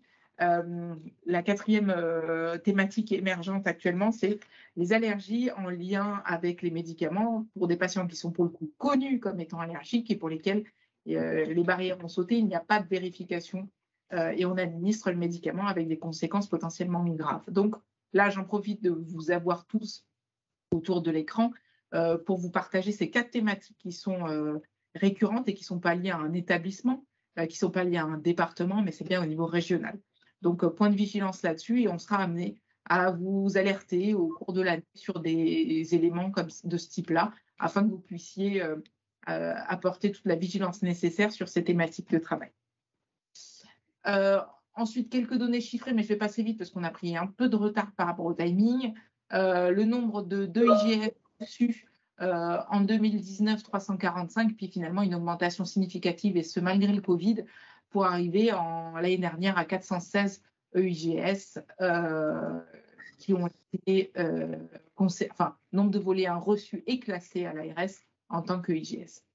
Le secteur médico-social déclare pour l'instant à peu près 10 fois moins que le secteur sanitaire pour 10 000 lits. Et le secteur sanitaire représente un peu plus de 3/4 des déclarations en Auvergne-Rhône-Alpes et à peu près 21% dans le secteur médico-social. Je laisse la main à Véronique sur le sujet du sanitaire.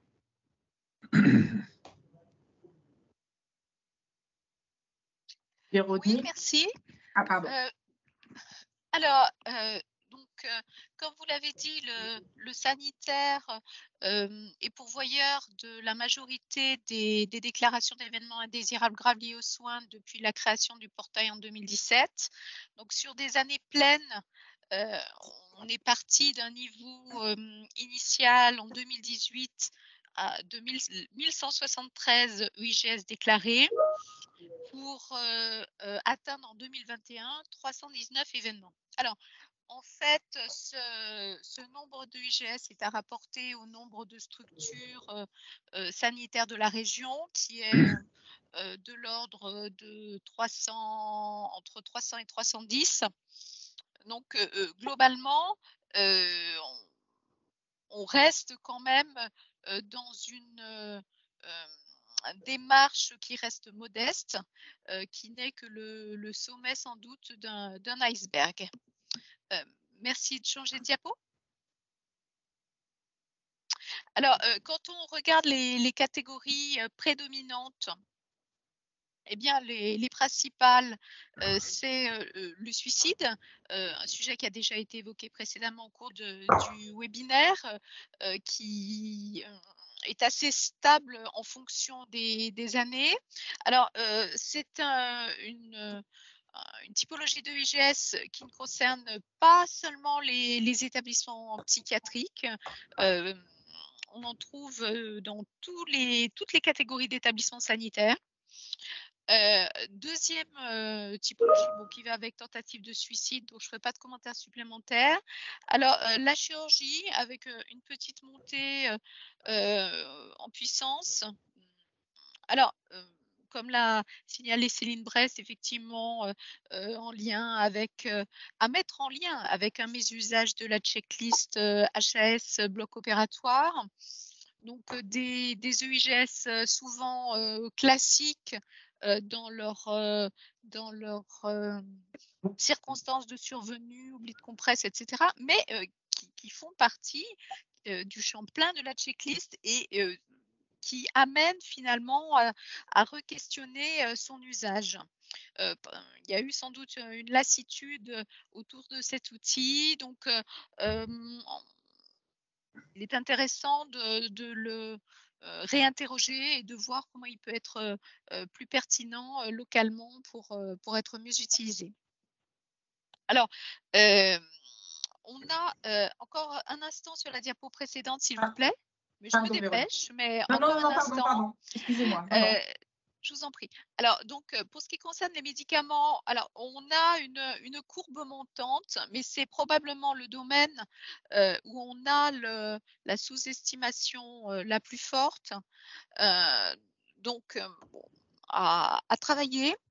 Et enfin, la périnatalité. Donc là, par contre, on a eu une croissance bien linéaire du nombre de déclarations, alors qui a été favorisée par la mobilisation des réseaux de périnatalité qui accompagnent les établissements dans leur démarche de déclaration, déjà pour identifier ce qui relève de l'EIGS, et puis qui surtout accompagne l'analyse pour les événements les plus graves, les plus complexes. Alors, à signaler que ce domaine de la périnatalité est le seul où on a pu voir émerger des déclarations émanant du secteur libéral, avec quelques sages-femmes libérales qui ont déclaré spontanément des événements indésirables graves liés aux soins qui étaient liés à, en général, des projets d'accouchement accompagnés à domicile qui ont nécessité de recourir à l'hôpital au vu de l'évolution clinique de la patiente. Donc, ce type de IGS a donné lieu à des analyses partagées entre les équipes hospitalières et ces sages-femmes libérales, analyses partagées quelquefois avec les équipes SMUR qui avaient transféré la parturiente et l'enfant. Donc, c'est un secteur où finalement la déclaration globalement est devenue plus spontanée, plus facile, et où le principe de l'analyse approfondie, grâce aux réseaux qui l'ont beaucoup porté, semble assez bien ancré maintenant. Donc, je veux bien passer à la diapo suivante maintenant, s'il vous plaît. Alors, en fait, bon, on l'a dit, des chiffres de déclaration qui restent globalement modestes, mais toutefois, eh bien, ils sont portés par un nombre d'établissements qui est très en deçà de la base régionale de 300 établissements que je vous ai signalés. Donc, on peut, alors, d'une année à l'autre, les signalants ne sont pas forcément les mêmes établissements pour ceux qui vont signaler une fois dans l'année. Mais pour autant, il y a encore toute une part des établissements qui ne signalent quasiment rien jamais. Or, toutes les études démontrent qu'il est absolument impossible d'avoir un fonctionnement hospitalier sans générer un certain nombre de IGS. Donc, le nombre moyen par année est relativement faible. Alors, le nombre est rapporté aux entités juridiques. Alors, ce qu'on peut en conclure, c'est qu'il y a encore un certain travail à accomplir pour ancrer cette dynamique de déclaration des événements indésirables graves. 5 années pleines après le déploiement du portail, eh bien, il y a encore tout un périmètre d'établissements à convaincre et entraîner dans la démarche. Alors, dernier point, eh bien, le délai moyen entre survenue et déclaration, bon, il est bien au-delà des 7 jours dont parlait tout à l'heure Jean-Michel Orion et Céline Bress. Alors, toutefois, bon, quelquefois, pour certains types de IGS, on ne peut pas l'identifier immédiatement. Il peut y avoir des choses qui tournent mal, on va dire, après un certain délai, notamment pour tout ce qui est acte chirurgical. Donc là, il y a peut-être, on va dire, des éléments, on va dire, favorisant un délai supérieur à celui qui pourrait être considéré comme idéal. Bref, donc il n'est pas techniquement toujours possible. Voilà. Vous avez raison de cette précision, Véronique. On devrait plutôt mettre dans le diaporama délai moyen entre constat de l'événement et la déclaration. Ce n'est pas totalement la survenue, c'est le constat de l'événement. Voilà. En tout cas, ce n'est pas le délai moyen entre l'événement générateur qui serait la chirurgie et la déclaration. Voilà. C'est entre l'identification et la déclaration. Tout à fait. Merci Véronique. Je vous remercie. Merci Véronique. Du coup, Sophie, sur le médico-social? Oui, les 2 tableaux suivants vous permettent de voir les chiffres entre 2020 et 2021 pour le secteur des personnes âgées, les établissements et services qui s'occupent des personnes âgées et la volumétrie pour les personnes handicapées. Donc, ce qu'on constate aussi, bien, c'est quand même une sous-déclaration au vu du nombre d'établissements que l'on a dans le secteur médico-social dans la région. Mais aussi, ces tableaux permettent une illustration, j'allais dire, de la dynamique ou de la progression malgré tout des déclarations, puisqu'on voit qu'entre 2020 et 2021, au niveau du secteur des personnes âgées, il y a eu une augmentation de 18% des signalements, que ce soit pour les EI, EIG et les EI liés aux soins. Et puis pour le secteur des personnes handicapées, cette progression est de plus de 25% entre 2020 et 2021. Donc voilà, une dynamique à soutenir dans les déclarations. Tout à fait. Merci Sophie.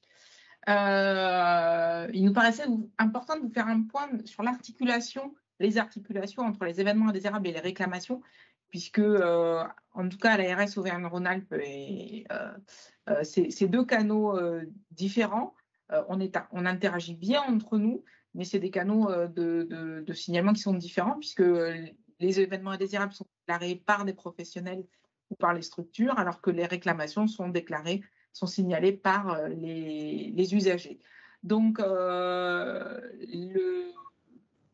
il existe une plateforme régionale des réclamations qui centralise, donc chez nous, c'est la direction inspection justice usagers qui pilote le dispositif des réclamations, alors que c'est la délégation aux événements indésirables qui pilote le dispositif événements indésirables.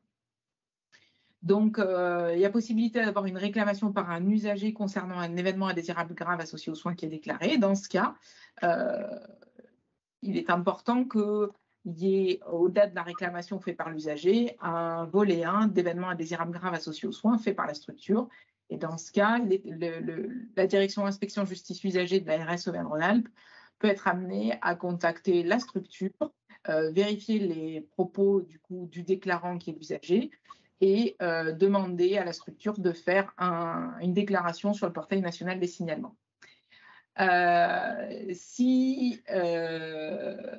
Donc, on interagit entre nous au niveau de l'agence pour savoir si ça répond à la définition d'un EIGS, de demander à l'établissement de le déclarer. Et nous, si on reçoit un événement indésirable dans lequel il y a des éléments concernant une probable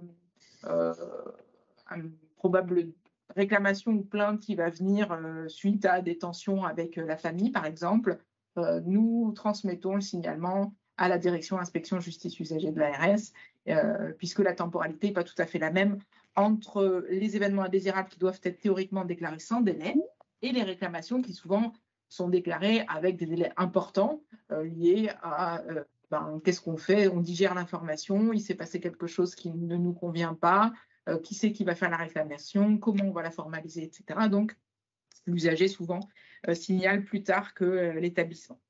Sachez que les échanges sont fluides entre nos deux directions et que du coup, on est amené à interagir à minima mensuellement pour échanger sur les dossiers qui nous paraissent importants. Ensuite, je ne peux plus passer. Voilà. Le circuit, je le rappelle, on l'a évoqué tout à l'heure. Donc, il y a les déclarations des événements indésirables par les professionnels, les établissements de santé ou les services médico-sociaux. C'est transmis à l'ARS au point focal régional. C'est géré au niveau de l'agence régionale de santé.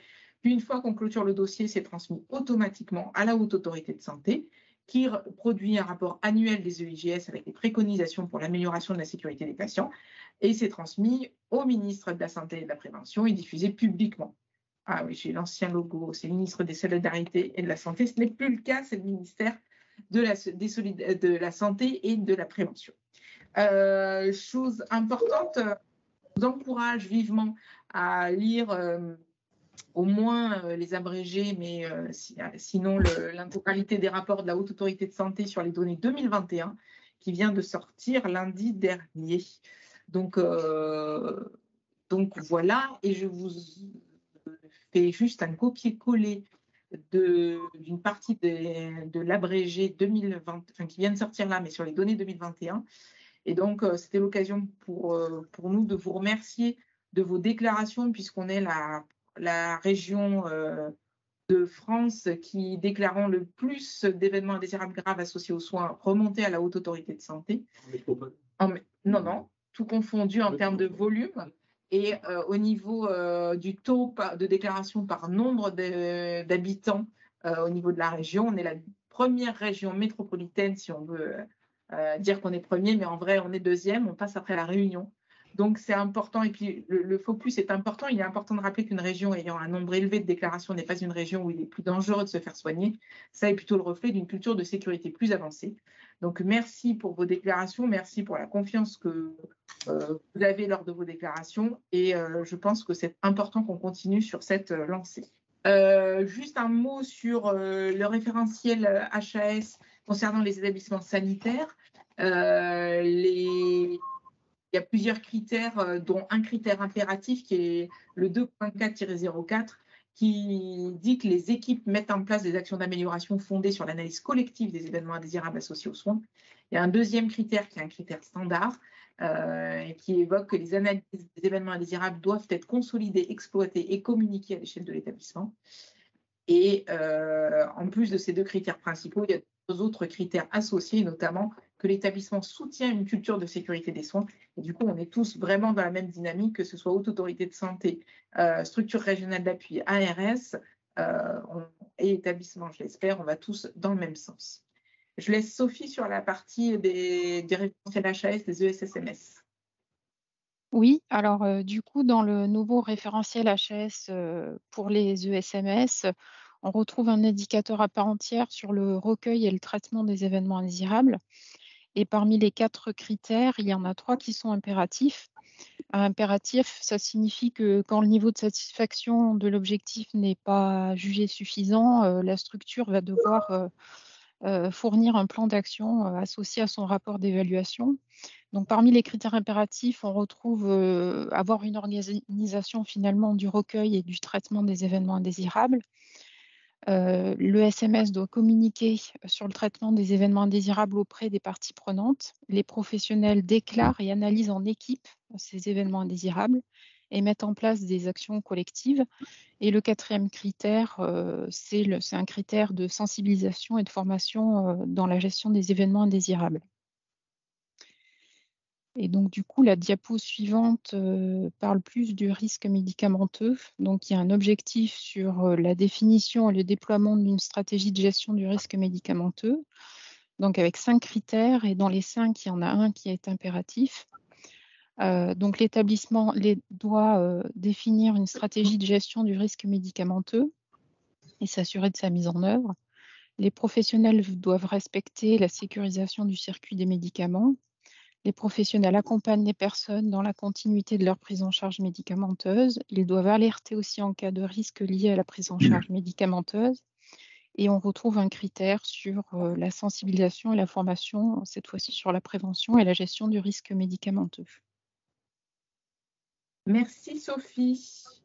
Je vous propose qu'on enchaîne et éventuellement on prendra des questions après si ça vous va. Du coup, je ne sais pas si c'est Jean-Michel ou Perrine sur… Moi, je vais reprendre la main, merci. Allez, Perrine.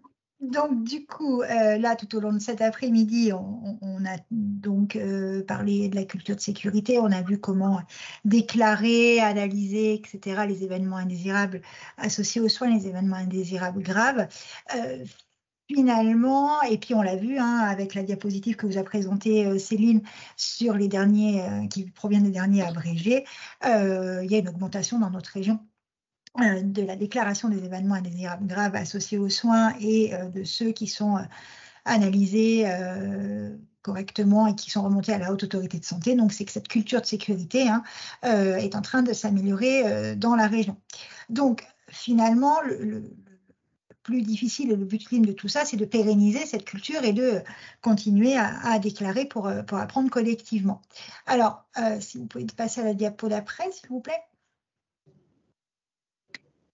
Donc, on est là, finalement, sur la gestion de l'erreur humaine. Il y a un événement indésirable associé aux soins, qu'il soit grave, pas grave, ou un EI, également grave ou pas grave. Il y a toujours un professionnel qui est là, qui a potentiellement fait une erreur, et cette erreur, elle est inévitable des fois, et pas toujours, et surtout pas intentionnelle. Donc là, il y a 2 manières de faire. Soit on va la considérer comme une conséquence d'autres défauts du système. Et dans ces cas-là, on est dans cette culture positive de l'erreur avec du signalement. On va pouvoir signaler, analyser, réfléchir à des actions et donc améliorer. Soit on va la considérer comme une faute. On va chercher quel est ce professionnel qui a fait cette erreur et avoir une notion de responsabilité, elle va être, et donc l'erreur risque d'être cachée, et l'événement indésirable ne sera plus déclaré, et donc on est dans un système qui ne pourra plus progresser puisqu'on ne pourra plus améliorer et mettre en place des actions d'amélioration, et petit à petit ce système va devenir vulnérable. Diapo suivante. Donc on est en train de changer de paradigme, bien sûr, il y a des professionnels qui ont des responsabilités. Il y a des erreurs, il y a des dysfonctionnements, ça peut être pénible, ça peut être gênant, mais surtout, il ne faut pas chercher à les cacher, mais à en tirer des enseignements qui vont servir à améliorer les processus. Et donc, on est dans cette culture saine de l'erreur, comme je viens de vous le dire. Et donc, pour ce changement de paradigme… on dit que l'erreur est le contrebalancé de la performance. On est dans des structures de plus en plus performantes et on risque de faire de plus en plus d'erreurs. Donc, il faut en avoir la douloureuse conscience. Diapo suivante. Donc, ce changement de paradigme, c'est vraiment pour qu'on continue à partager cette culture commune de l'apprentissage par l'erreur. Donc, quand un événement indésirable survient, ce n'est jamais ou pratiquement jamais le résultat d'une erreur d'un professionnel et surtout qu'il faut sanctionner, mais on retrouve toujours, et le diagramme de Reason est là pour nous le rappeler, un enchaînement de défaillances, de dysfonctionnements, et c'est parce qu'on va analyser ces dysfonctionnements qu'on va pouvoir avoir des sources d'enseignement qui vont permettre à notre établissement de progresser, de s'améliorer et de mettre en place de plus en plus de barrières de sécurité. Donc, on est bien dans cette amélioration de la culture qui consiste à sortir d'une approche culpabilisante des erreurs pour aller vers une approche plus bienveillante qui vont pouvoir permettre aux professionnels de ne plus avoir de crainte pour signaler les événements indésirables et les situations à risque sans réticence. Et donc, comme l'a souvent répété Céline, on est tous sur la même longueur d'onde. Ça fonctionne au sein de vos établissements pour déjà que vous ayez connaissance de ce qui se passe, des événements indésirables qui ont lieu dans vos établissements pour éventuellement les analyser, mais aussi au niveau régional, où là aussi l'ARS et la SRA se placent dans cette approche bienveillante au niveau des événements indésirables, et puis bien entendu au niveau national de la Haute Autorité de Santé. Diapo suivante. Donc, si on veut pouvoir tirer des enseignements des EI, que ce soit au niveau local, régional ou national, et faire des préconisations, il faut que le signalement devienne une valeur partagée par les professionnels au sein des établissements de l'ARS, de la SRA, de la HS. Donc, on va pouvoir faire remonter les événements indésirables dans les différents systèmes de signalement si on arrive à lever les freins et les idées reçues sur ces systèmes de signalement, que c'est une perte de temps, qu'on va avoir des sanctions, qu'il n'y a pas de retour, que c'est long, etc. On est donc bien sur un principe, si on veut que ça fonctionne, de transparence, de liberté d'expression. On explique à quoi servent les systèmes de signalement. Il faut évidemment de la communication pour pouvoir expliquer aux professionnels. Et puis, on est bien dans une recherche de solutions plutôt que dans une recherche de responsabilité. Pardon. Donc, avec la petite phrase en bas de la diapo, que les événements indésirables sont source d'apprentissage et que les problèmes d'aujourd'hui seront les solutions de demain, puisque suite à un événement indésirable, on va mettre en place des barrières supplémentaires. Donc, cette dernière diapositive sur les documents de la Haute Autorité de Santé, donc les abrégés dont on vous a déjà parlé et qui sont et dont la dernière version est sortie la semaine dernière. Et puis l'an dernier, il y avait eu aussi un cahier technique avec les tableaux statistiques et puis un retour d'expérience nationale qui détaillait les préconisations suite aux événements indésirables graves associés aux soins qui étaient remontés à la HAS en 2020. Donc, pour l'instant, cette année, seuls les abrégés cette année sont sortis. Non, tout est sorti. Tout est sorti. Tout est sorti. On n'a pas mis à jour la diapo, mais au final, c'est que les images qui changeraient. Mais en tout cas, tout est sorti le même jour, donc lundi dernier, ou je ne sais plus. Enfin, il y a une dizaine de jours.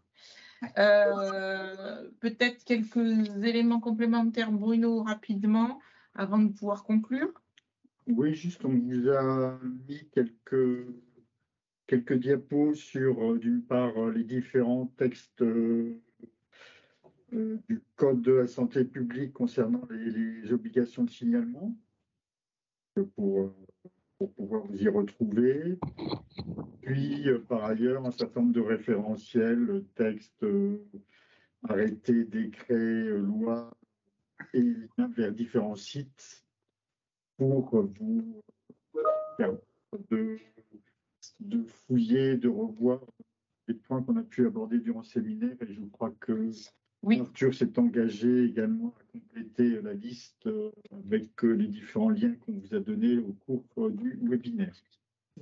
Oui, on vous fera passer du coup comme convenu en début de webinaire, on vous fera passer, faut qu'on voit juste les modalités, le support. Est-ce que vous avez des questions pour l'instant?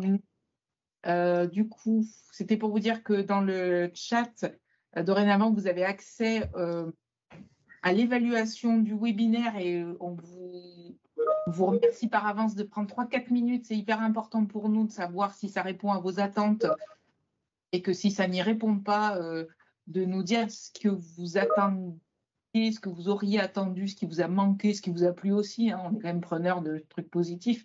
Mais surtout, n'hésitez pas à nous faire part de vos pistes d'amélioration pour qu'on puisse, dans le cadre de notre démarche d'amélioration continue, donc voilà, le formulaire est disponible dans le chat, ça ne dure pas très longtemps. Un grand merci à vous et si jamais vous avez des questions, n'hésitez pas. On vous fera passer le support rapidement. On fait au mieux, mais pour l'instant, je ne peux pas vous donner de date précise. On va se dire que fin de semaine prochaine, vous l'avez dans vos boîtes mail. Voilà. Je ne sais pas si vous avez d'autres questions. On est vraiment à votre disposition. En tout cas, un grand merci à vous pour ceux qui ont tenu jusqu'au bout. N'hésitez pas à nous contacter. On vous a mis nos adresses mail dans le chat. Une bonne continuation. N'hésitez pas à nous solliciter pour des conseils, pour des questions. En tout cas, merci pour l'intérêt que vous avez porté ce sujet et à votre disposition. Un grand merci à vous. Bonne fin de journée à tous. Bonne fin de journée. Merci. Au revoir. Merci beaucoup. Au revoir. Au revoir. Bonne fin de journée. Au revoir.